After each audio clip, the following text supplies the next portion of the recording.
ॐ हरिः ॐ श्रीगुरुभ्यो नमः। ॐ निधनपतये नमः। ॐ निधनपतान्तिकाय नमः। ॐ ऊर्ध्वाय नमः। ॐ ऊर्ध्वलिङ्गाय नमः। ॐ हिरण्याय नमः। ॐ हिरण्यलिङ्गाय नमः। ॐ सुवर्णाय नमः। ॐ सुवर्णलिङ्गाय नमः।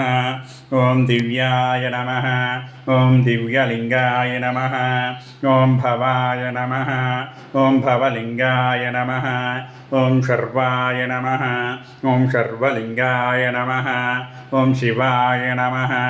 ॐ शिवलिङ्गाय नमः। ॐ ज्वलाय नमः। ॐ ज्वललिङ्गाय नमः। ॐ आत्माय नमः। ॐ आत्मलिङ्गाय नमः। ॐ परमाय नमः।